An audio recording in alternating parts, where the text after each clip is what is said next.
Hi Capricorns, how are you? How's it going? How does it feel to have Saturn home? How's that going? Saturn in the first house. I'm a Saturn in the first house girl, so Saturn and Capricorn in the first house. So yeah, I'm kind of used to it. I can kind of imagine what's going on, how y'all are feeling. It's energy that I personally have become very comfortable with working through on a regular basis, especially as now I'm entering into my Saturn's return. But yeah, you now have Saturn entering into your first house, right? So what does that feel like? How does that feel? I was born with it, so I understand what Saturn wants me to do. I understand how Saturn needs me to work. I understand the lessons. I understand how to get through it. I understand that it's temporary, but that it yields long-lasting results. And you guys being Capricorns understand that as well, right? Being ruled by Saturn. But let's see what's going on with Capricorns. Because I feel like a lot of you are getting some of your not so nice behaviors exposed. Some of you, it's not that you're not so nice behaviors, it's just your behaviors in general are being exposed. That there's a certain level of disguise. I hate that word disguise because it implies that you're being fake, but there's a certain level of sort of mystery and elusiveness and sort of stoicism.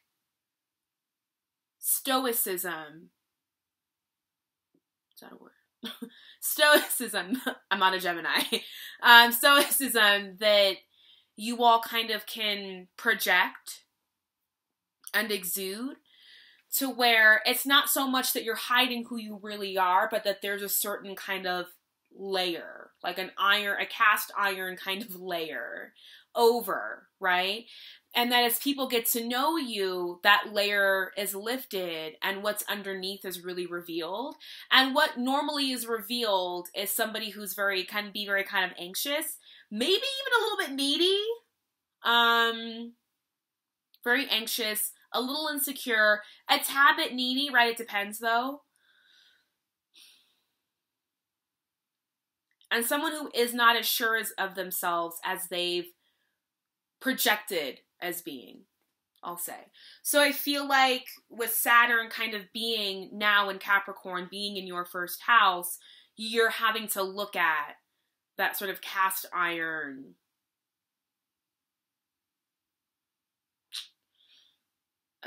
disguise. I don't like using that word, but we're going to use it. Disguise. That cast iron mask. Or like the man in the iron mask kind of is what I'm thinking of right now.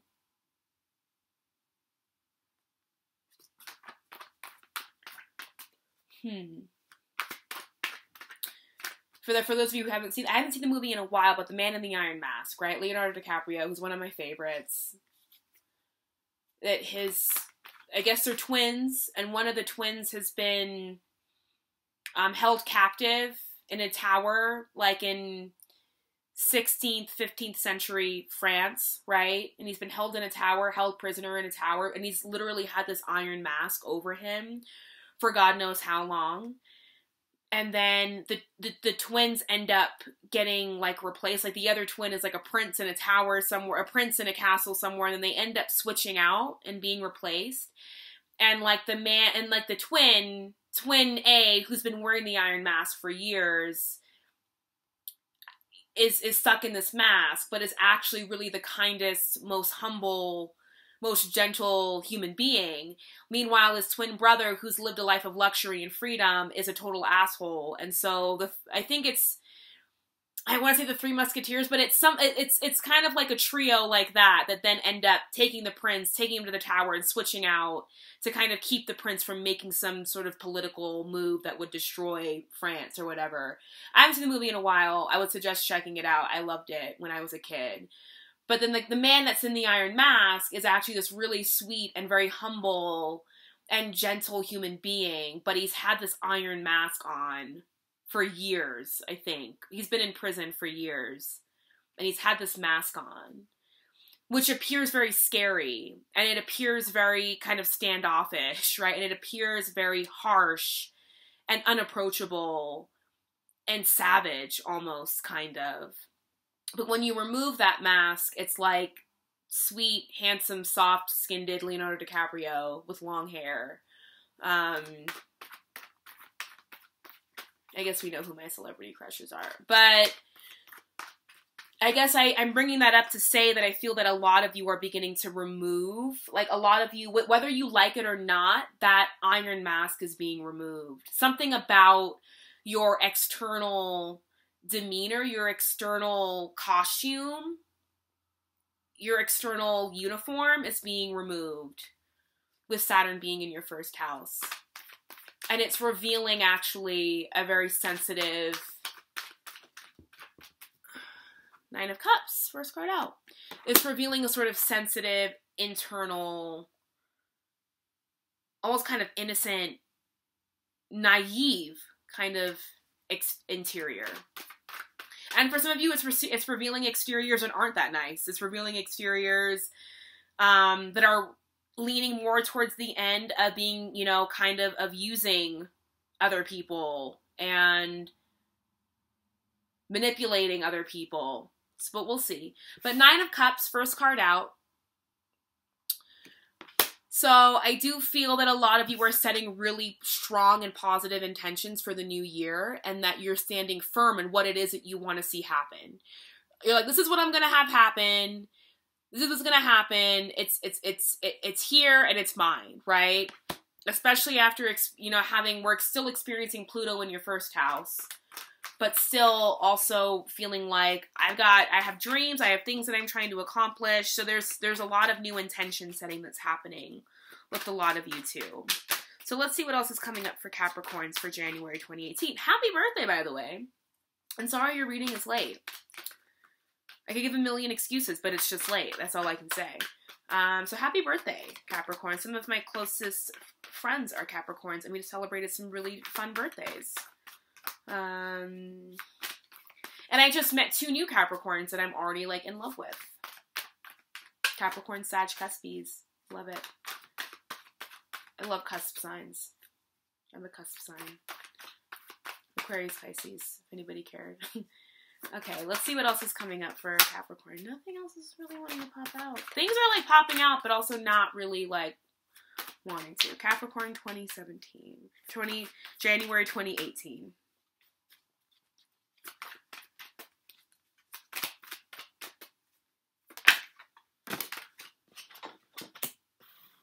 Okay.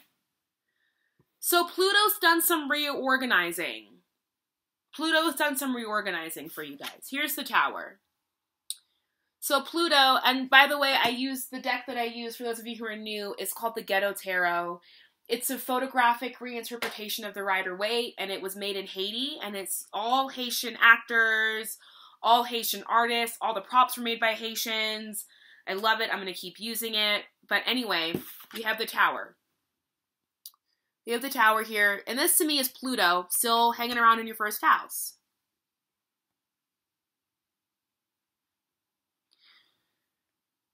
But Pluto's done some reorganizing, because right next door to it we have the Four of Brooms, Four of Wands. They're called brooms in this deck.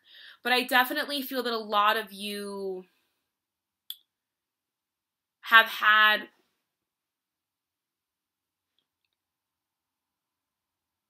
a lot of you have been exposed, and I feel like it's an exposure that's then allowed you to build an honest foundation with people. That when Pluto, wherever Pluto goes, Pluto seeks out to completely expose and destroy whatever falsities, whatever lies, whatever faulty foundations lie there or reside there. So whatever concept or false idea you had about who you are, whatever mask you were wearing, Pluto has completely pulverized that. But I feel like it's given you the groundwork to create a new and more honest and more sturdy foundation of who you are. That's what's happening. Don't we have a new moon coming up on the 16th for you guys? new moon in Capricorn, I think on January 16th. That might be wrong. Don't quote me on that. But yeah, and now we have this new moon. So there's a lot happening in your first house. There's like a lot of activity happening. Not quite everything in Capricorn, but we're getting there. And what's in Capricorn is quite important with regard to what's happening to you and how you're experiencing, what your external experiences are looking like. So Pluto's come, and it's done some redecorating in your first house. Which, like, you're already down for it because Saturn's your ruling planet. So you're always down for, you know, reworking and learning and building and being better and figuring yourself out. Like, that's what Saturn's all about. But Saturn's also about doing it at a slower pace. Whereas Pluto was like, no, you're not. You're going to do it right now. Whether you're ready or not. Pluto doesn't care if you're ready or not. Pluto actually prefers you to not be ready. Pluto actually prefers to catch you off guard. I mean, think of all the Scorpios in your life. Do they give a fuck about whether you're comfortable or not? They're going to say what they need to say to you right then and there. They don't care if you're ready to hear it or not. Scorpios and Sagittarius.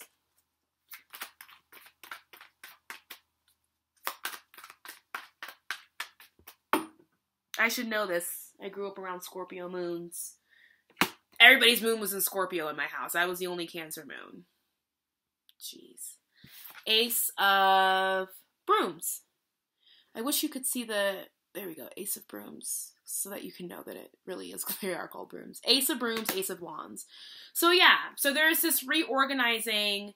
And now there is room and there is space to create, like, fire, identity, like how you identify yourself, right? That fire part of yourself, your first house, right? Identity, how you assert yourself in the world, how you, you know, exert your energy, how you exert your identity, how you exert your will, your power, your force, that a lot of you are feeling very re-energized.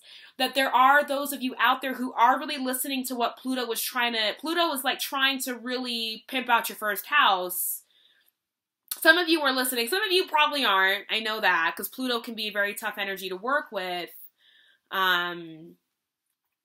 If you're not, you know, I have Saturn in the first house and I have a lot of squares to Pluto in my chart. So I'm constantly dealing with Saturnian Plutonic transformation. So I'm like, bring it. Like, what's another day, right? So...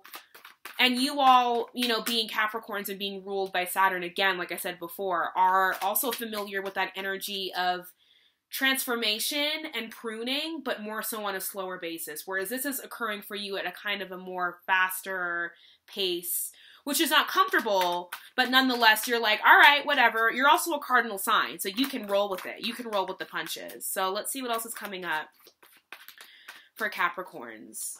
Because I feel like there's a rebirth occurring within your identity. Oh, there's a water sign. Okay, now let's look at the cards.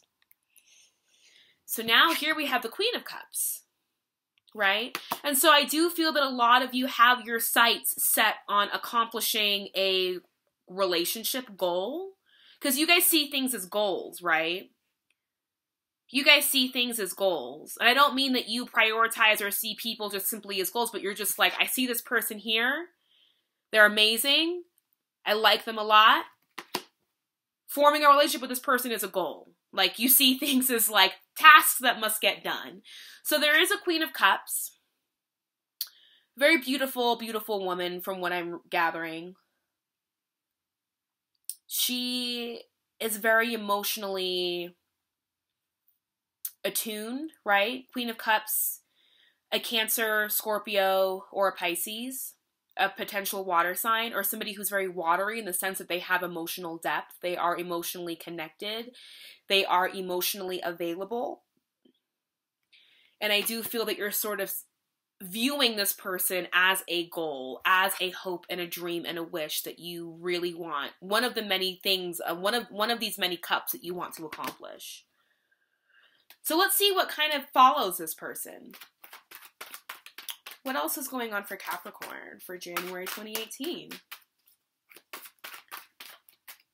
Capricorn, January 2018. Okay. So things, again, we're keeping up with this fast-moving momentum, right? Things are moving quickly for you in a lot of areas. Things are transforming quickly for you about how you see yourself and how you view yourself. And also I feel that things are picking up with this person here. With the Eight of Swords. Or I mean the Eight of Wands, Eight of Brooms. Very passionate, very fiery. But the Tower, don't forget the Tower. Don't forget Pluto was still in your first house. Pluto will still dissolve and take anything away that is not built on a sturdy foundation, that is not built, like that's the irony of Pluto, right? Is that it moves quickly and it destroys things so quickly, but then because it requires a foundation, right? And in order for a foundation to be built, it takes time. That's when Saturn comes in. So it's like, it's almost as if like we have Pluto and Saturn happening in your first house, and they're doing this dance where Saturn tells you, build a foundation, build something solid, build something long-lasting. And the second that you take a wrong turn, or the second that you don't put the cornerstone where it needs to be, or you don't cement the bricks properly, or you forget the measurements for this side of the, like, then Pluto goes, no, do it again. It's done. I'm destroying it right now. Like, oh my God, do it again.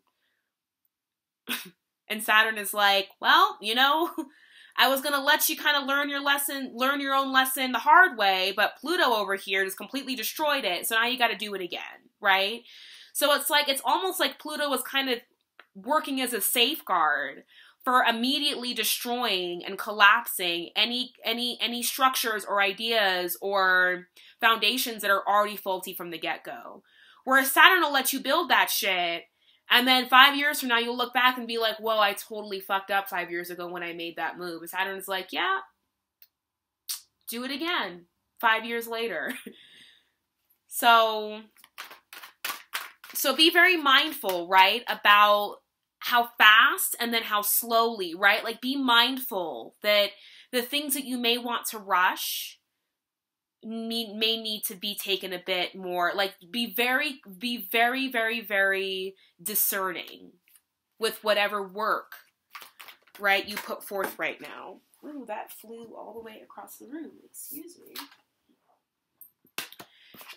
Page of Pentacles. Okay, so there is an offer coming in, either you to this person or this person to you. Let's see what else is going on. I want to get one more card here to see where the story's going.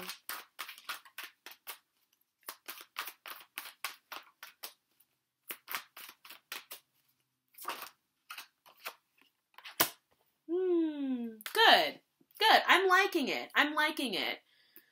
Bottom of the deck is Two of Brooms, Two of Wands. So I do feel that we have a lot of wands here. There's a lot of wands. There's a lot of passion. There's a lot of fiery energy. There is a lot of sort of ambition, right, that's coming through for you. And I feel that after we have this Ace of Brooms, this new rebirthing of the self, right, this new sort of revived, passionate, vivacious, ready sort of idea of who you are, right? Now it's like you're ready to kind of take that out into the world. And that you're not really attached to anything here, right? Like this person really knows that these brooms are here, but isn't really looking at them, isn't really paying them any mind, because he's also focusing on what's in front of him. What's in his hand is the world. What's before him is the horizon. That there are a lot more things that he could have than just these two brooms, right? And for some of you, it could represent that, like, yes, while a relationship is a goal, while a relationship is something very beautiful that I can have, I also have my sights set on things that go beyond this relationship. This relationship can go with me, but if it's going to hinder my growth, then I have to leave this broom behind. I have to leave this person, right, behind. But yeah, there is definitely a very strong water sign showing up in your reading. Or somebody, a very prominent woman, a very prominent person. It doesn't have to be a woman, it could be a man as well. But definitely somebody who is very emotionally capable, very emotionally available, and has a lot of emotional depth to them. And I do see sort of like an offer coming through, but it's not going to be easy. Because the Six of Wands, to me, yes, is victory. But before the Six of Wands, this guy was in battle, right? Five of Wands is conflict. And before the Six of Wands is Seven of Wands, which is staying on top, regardless of, you know, even though you have all these people trying to knock you off the top, right? So then following the Six of Wands, you're kind of moving into an energy of like, now I got to stay on top. Now I got to maintain the responsibilities of this relationship, or now I have to maintain, now I got to keep up with the lessons that this relationship is trying to teach me, or I got to keep up with whatever this relationship is asking of me. So the Six of Wands is great, but it also to me denotes somebody who has a victory but now needs to keep it, and it was just come from battle, you know. So I do see that this situation has the potential to be very victorious, but don't, you know, remember that the victory is but one step on the journey, you know. It's like people have dreams and goals and aspirations, but just because you reach those goals and aspirations doesn't mean the work stops. Sometimes the work gets even harder. Sometimes the work gets even more intense. And while, yes, you get to enjoy the rewards, right? The rewards of doing the work to get there. When you get there, sometimes that's when, you know, you really actually have to step up your game. Because now you've gotten what you wanted. Now you're rolling with the big boys. Now you can't stop. You have to keep going, you know? So what advice, any more advice or guidance that you have for Capricorn for January 2018? That was a lot. Yeah. Seven of Swords and the Emperor. Yeah, like I was saying before, once you get what you want, you have to, you don't get to now, we don't get to fold under pressure with the Seven of Swords being here. You can't run away with your thoughts regardless of whatever pressure, right? But there is greatness before you. There is power before you.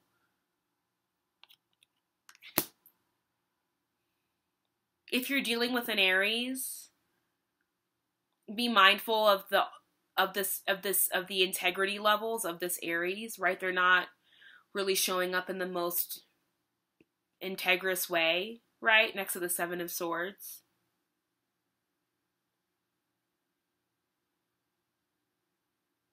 Someone trying to run off with what you've worked so hard to earn.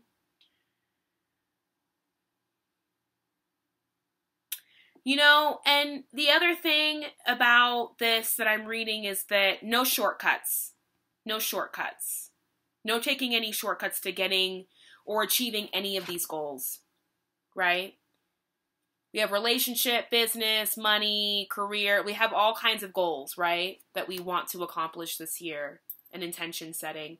Especially for you all, because not only is it the new year, but a lot of you are entering into birthdays, right? So it's also a new birth year for you. So setting new intentions on multiple levels. No shortcuts. Saturn doesn't accept shortcuts. Saturn will immediately stomp out your shortcuts. Saturn will immediately dominate and let you know who's boss. And will make you follow the rules. So no shortcuts. No allowing yourself to think that you can get away with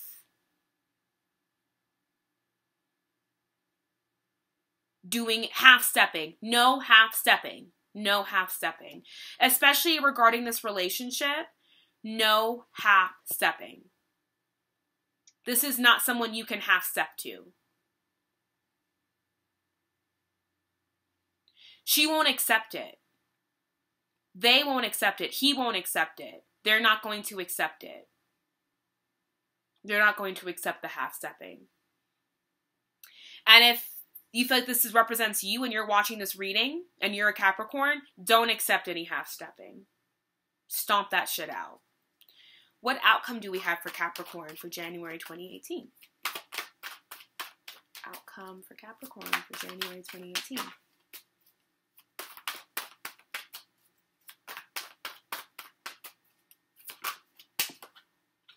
Queen of Brooms.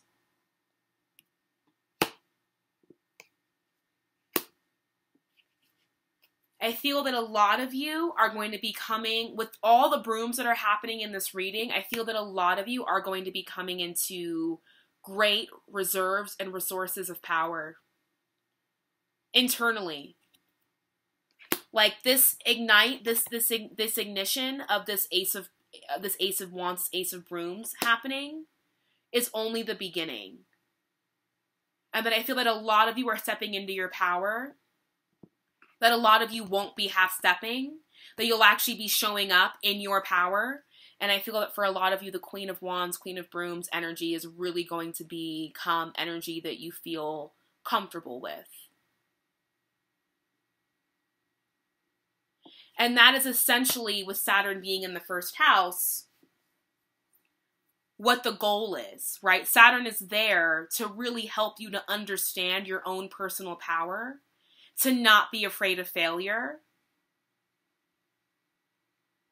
to express, to overcome fears of self-expression, to overcome fears of creative expression, and to do things regardless of what you think people are going to think of you. I have this natal placement, so I'm very good at working with and understanding what Saturn needs me to do with regard to rearranging and constantly rebuilding and reshifting and transforming my image of myself and how I project that image to other people. And that I am responsible for my own insecurities.